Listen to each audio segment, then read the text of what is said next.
Hey guys, it is Deirdre Elizabeth, and I am here bringing you 5 basic tips to help you stay ahead of the race, ahead of the group, ahead of yourself a little bit, to get yourself a little bit ahead, but to, kind of have that edge again, edge above everybody else, just a little bit.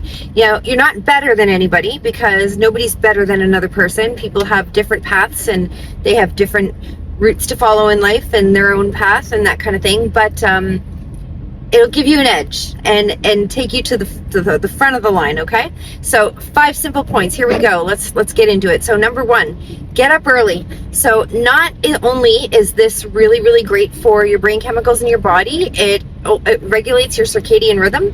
It regulates your melatonin production. So you produce melatonin, which is a hormone that makes you tired at night and tells your brain that it's time to go to bed.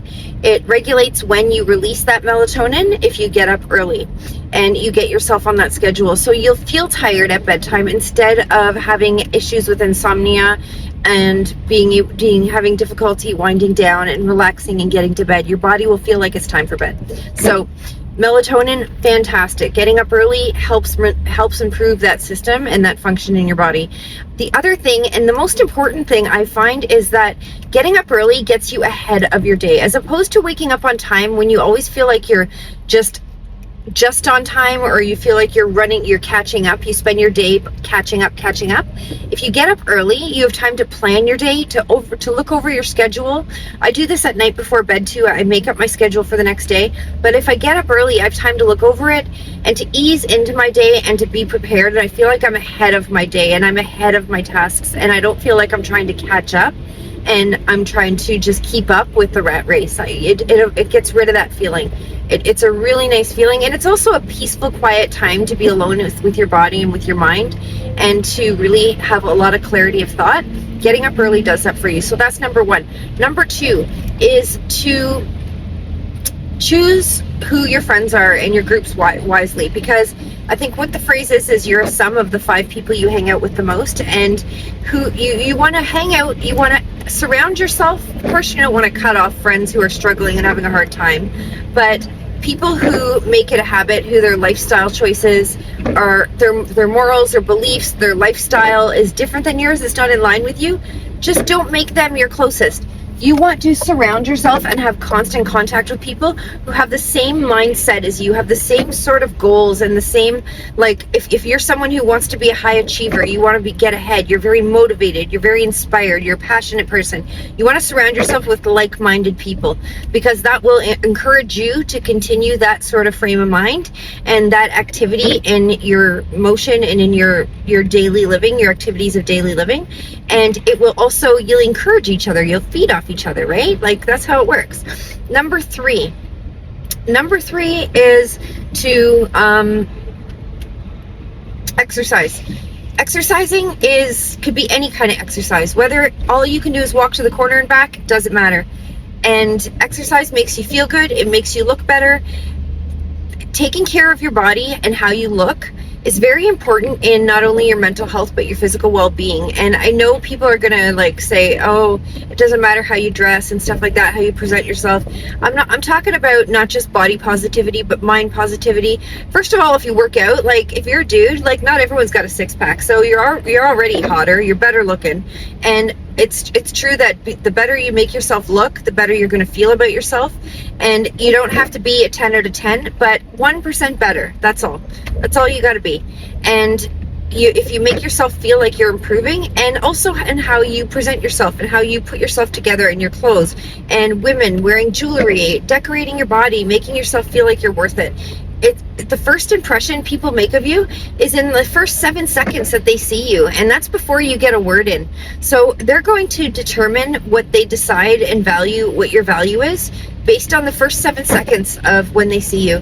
So putting a little extra effort into your appearance, whether it be through working out or a combination of working out is what I suggest, and how you dress, how you put yourself together, put some thought into it, put some time into it, because it is really worth it, it's really valuable, and it helps people's impression of you. Number four is to get therapy. stick with therapy. It is always very, very helpful. And I've gone to therapy myself. Not only does it help you deal with traumas in your past, because even if you think you don't have trauma, everyone's got some trauma. Everyone has it. And it could be from experiences you don't even remember, things that seem small to you that you just keep remembering and keep reoccurring in your mind, and they're not healthy, they're not good for you. And therapy also, even more beneficial than dealing with traumatic issues and problems, it helps you have an increased awareness of yourself and an ability to understand why you make the decisions you make and how you make them. When I talked about how I came to conclusions about how I spend money, stuff like that, therapy helped me with that and helped me realize why I spend in the habits, and that it wasn't so much about the spending, it was when I decided to spend.